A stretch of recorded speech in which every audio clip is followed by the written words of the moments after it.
Hello दोस्तों, स्वागत है आप सबका एक बार फिर आपके अपने यूट्यूब चैनल ई टीचर में। दोस्तों लेकर आए हैं जरूरी शैक्षिक समाचार इस वीडियो में सभी साथी कर्मचारी बेरोजगारों के लिए। अगर चैनल पर पहली बार आए तो चैनल को लाइक करें, सब्सक्राइब करें। आगे भी सभी तरह के अपडेट हमारे चैनल पर मिलते रहेंगे। तो चलिए दोस्तों शुरू करते हैं आज की पहली न्यूज, और वो है शिक्षा जगत से जुड़ी हुई। और इस प्रकार है कि नई शिक्षा नीति का मसौदा तैयार हो चुका है और संसद की मंजूरी मिलने के बाद जल्द लागू हो जाएगा। जैसा कि मानव संसाधन विकास मंत्री रमेश पोखरियाल ने बताया है कि नई शिक्षा नीति का जो मसौदा है वह तैयार हो चुका है, विज्ञान प्रौद्योगिकी और भारत के केंद्रित अवधारणा पर आधारित है और संसद की मंजूरी मिलने के बाद जल्द ही इसे लागू कर दिया जाएगा। चुनौतियों को अवसर के रूप में बदलना विषय पर ऑनलाइन माध्यम से उच्च शिक्षण संस्थानों से संवाद के दौरान निशंक ने कहा कि इस स्थिति के सामान्य रहने को ध्यान में रखते हुए महाविद्यालयों की परीक्षाएं जुलाई में आयोजित की जाएगी। इसमें छात्रों की सुरक्षा को प्राथमिकता दी जाएगी। उन्होंने बताया कि जिन क्षेत्रों में स्थिति उस समय तक सामान्य नहीं होगी, तब पहले सेमेस्टर या पहले वर्ष के छात्रों को आंतरिक मूल्यांकन के आधार पर पदोन्नति भी दे दी जाएगी, जबकि दूसरे और तीसरे सेमेस्टर या वर्ष के अंतिम वर्ष के छात्रों का मूल्यांकन के आधार पर इस प्रकार तय किया जाएगा। तो नई शिक्षा नीति को लेकर बात चल रही है कि जल्द ही ये मंजूर होगी और जल्द ही लागू कर दी जाएगी। जब संसद की मंजूरी मिलनी अब बाकी है, संसद की मंजूरी मिलने के बाद इसे लागू कर दिया जाएगा। आगे खबर दिखाते हैं, वो ये है कि केंद्र सरकार के फैसले के ऊपर छात्र नेताओं का अंतिम वर्ष की परीक्षाओं पर भड़का गुस्सा। यानी केंद्र सरकार ने प्रमोट पर सैद्धांतिक एक सहमति जताई, जैसा कि मानव संसाधन विकास मंत्री ने कहा है कि लेकिन छात्र नेताओं के जो अंतिम वर्ष की परीक्षाओं हैं उस पर गुस्सा फूट चुका है। वैश्विक महामारी कोरोना वायरस के निकट हालातों में विश्वविद्यालय के विद्यार्थियों को प्रमोट करने को लेकर एक जो बात चल रही है उस पर एचआरडी मंत्री ने भी प्रथम व द्वितीय वर्ष और सेमेस्टर के विद्यार्थियों को प्रमोट करने को लेकर एक सहमति जताई है सैद्धांतिक रूप से। मगर दूसरी तरफ केंद्रीय मंत्री ने अंतिम वर्ष के विद्यार्थियों को परीक्षाएं करवाने का तर्क भी दिया है, जिसको लेकर व्यास विद्यालय के छात्र नेताओं में गुस्सा भी बढ़ गया है। तो इस बात को लेकर बात चल रही है कि सरकार ने प्रथम व द्वितीय वर्ष के छात्रों को प्रमोट करने पर सैद्धांतिक सहमति जताई है, लेकिन अंतिम वर्ष की परीक्षा कराने का जो तर्क दिया है, जिससे अंतिम वर्ष के विद्यार्थियों में भेदभाव जैसी भावना आ रही है, इस वजह से उनमें काफ़ी गुस्सा भी आ गया है। आगे दिखाते अगली खबर इस प्रकार है कि मानव संसाधन विकास मंत्री ने जो बयान दिया है उसके हिसाब से बात चल रही है कि फर्स्ट ईयर के स्टूडेंट्स को तो या सेकेंड ईयर के स्टूडेंट को तो प्रमोट करेंगे, लेकिन जो अंतिम वर्ष के हैं उनकी एग्जाम ली जाएगी। तो इस पर एमएचआरडी व यूजीसी पोस्ट कोविड को लेकर अब नया एक्शन प्लान तैयार कर रहा है कि जुलाई तक भी अगर हालात सामान्य नहीं होते हैं तो फर्स्ट ईयर के छात्रों को उनके इंटरनल अंकों के आधार पर प्रमोट कर दिया जाएगा। और मंत्रालय फिलहाल ऐसी 100 यूनिवर्सिटी के नाम फाइनल करने वाला है जो ऑनलाइन डिग्री कोर्स संचालित कर रही है। नेक इन कोर्सेज को एक्रीडिटेशन देगा। आत्मनिर्भर भारत अभियान के तहत ये कोर्सेज चलेंगे। इसके अलावा विश्वविद्यालय में रिक्त चले 30,000 पदों के लिए जल्दी सेंट्रल व स्टेट यूनिवर्सिटी विज्ञापन जारी करेगी। यानी कि बात यह है कि मानव संसाधन विकास मंत्रालय ने जो बात कही है, केंद्रीय मंत्री ने, शिक्षा मंत्री ने जो बात कही वो ये है कि सैद्धांतिक रूप से जो फर्स्ट ईयर व सेकेंड ईयर के विद्यार्थियों को प्रमोट किया जाएगा, अंतिम वर्ष के उनकी जो है परीक्षा ली जाएगी। इसको लेकर अंतिम वर्ष के छात्रों में काफ़ी गुस्सा भी है। तो अब ये आगे ही तय होगा क्या गाइडलाइन जारी की जाती है। अगली खबर है दोस्तों, वो ये है कि हमारे शिक्षक साथियों के लिए पुस्तकों का जो निःशुल्क वितरण होने वाला है उसका कार्यक्रम निर्धारित किया गया है जोधपुर जिले द्वारा।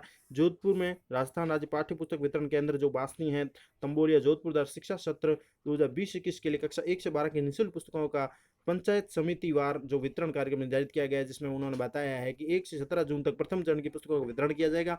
और वितरण केंद्र से पुस्तकें लेने के लिए अधिकारी व कार्मिक कोविड-19 के संबंध में जारी दिशा निर्देशों की भी पालना करेंगे। उन्होंने बताया कि इस कार्यक्रम के तहत 1 जून को बाप, 2 जून को फलोदी, 3 को देचू, 4 को बापिनी और 5 को लोहावट, 6 को शेरगढ़, 7 को बालेसर, 8 को सेखाला, 9 को बिलाड़ा, 10 जून को पीपाड़, 11 को भोपालगढ़, 12 को ओसियाँ, 13 को बावड़ी, 14 को तिवरी और 15 को मंडोर, 16 को लूणी तथा 17 जून को जोधपुर शहर के लिए पुस्तकों का वितरण किया जाएगा। तो ये जोधपुर का कार्यक्रम जारी हुआ है, पुस्तकों का निःशुल्क वितरण कार्यक्रम।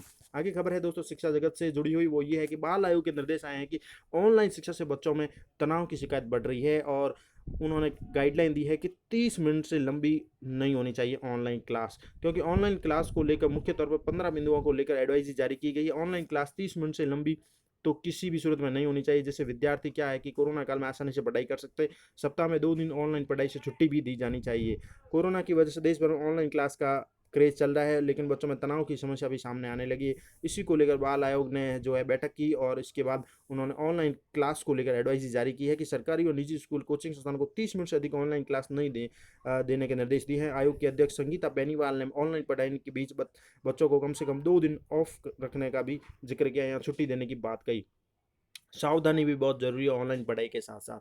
तो ये बाल आयोग के निर्देश हैं। आगे दिखाता है अगली खबर दोस्तों, वो ये है बोर्ड परीक्षाओं को लेकर आज हो सकता है निर्णय। राजस्थान माध्यमिक शिक्षा बोर्ड की 10वीं और 12वीं की बोर्ड परीक्षाओं को लेकर शुक्रवार को अंतिम निर्णय हो सकता है। मुख्यमंत्री अशोक गहलोत सुबह 11:30 बजे वीडियो कॉन्फ्रेंसिंग के जरिए शिक्षा विभाग की बैठक लेंगे और इसमें शिक्षा मंत्री गोविंद सिंह डोटासरा भी मौजूद रहेंगे, यानी आज निर्णय हो जाएगा।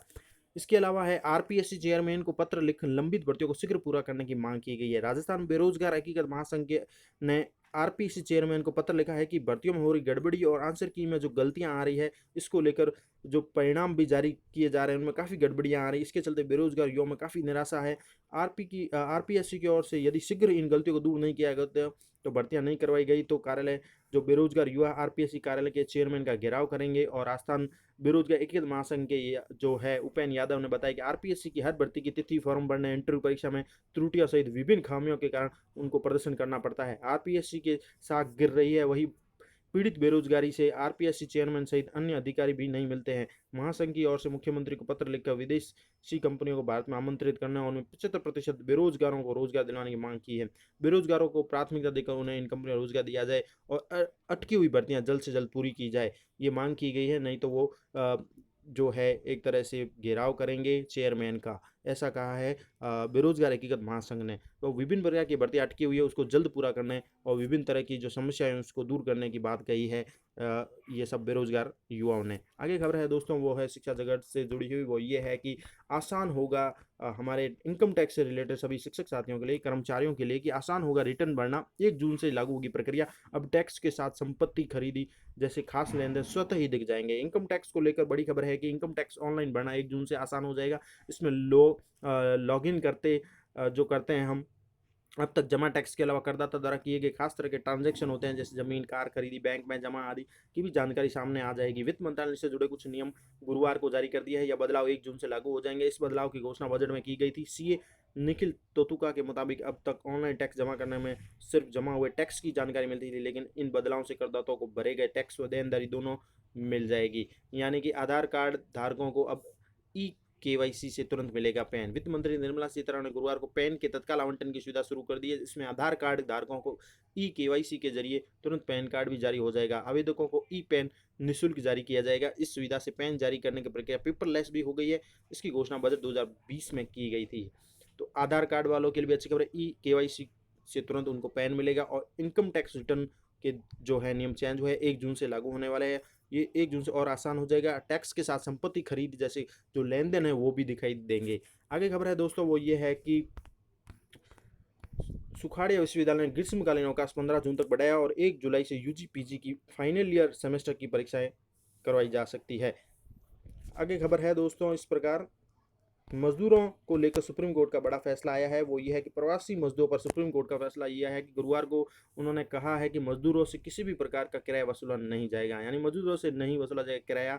उन्होंने संबंध में राज्य सरकार व केंद्र सरकार को बड़े दिशा निर्देश जारी किए हैं और कहा है कि अपने घर जाने वाले प्रवासी मजदूर चाहे वह ट्रेन हो, बस का किराया नहीं लिया जाए। राज्य सरकारों को किराए का भुगतान करना होगा। शीर्ष अदालत ने यह भी कहा कि प्रवासी मजदूर जहाँ भी अटके उनके लिए रहने और ठहरने की व्यवस्था की जाए। साथ ही मजदूर को उनकी ट्रेन बस के बारे में सूचना दी जाए और खाने की व्यवस्था उचित राज्य सरकार द्वारा की जाए। तो मजदूरों को लेकर अच्छा फैसला दिया है कि मजदूरों से किसी भी प्रकार का किराया नहीं वसूला जाए, उनको उचित माध्यम से अपने गंतव्य स्थान पर पहुंचाया जाए। तो ये थी दोस्तों कुछ महत्वपूर्ण खबर है इस वीडियो में। आशा है आपको वीडियो अच्छा लगा होगा। वीडियो पसंद आए तो एक लाइक करें। Thank you for watching our channel G teacher.